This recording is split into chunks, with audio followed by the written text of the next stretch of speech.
ng mga anak mag-pay back sa magulang. Pero hindi naman ang binabayaran mo pera eh. Wala nga eksaktong halaga yun eh. Ang tawag doon, utang na loob.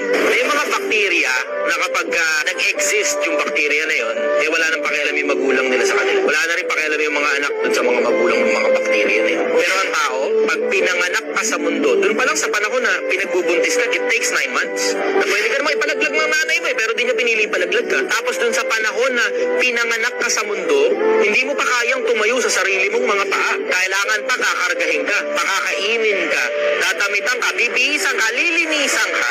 Tapos it will take you somewhere around 16 to 18 years para lang makakilos ka sa sarili mo na kaya mo na sarili mong buto-buto. Hindi ka tatanaw ng utang na loob sa magulang mo.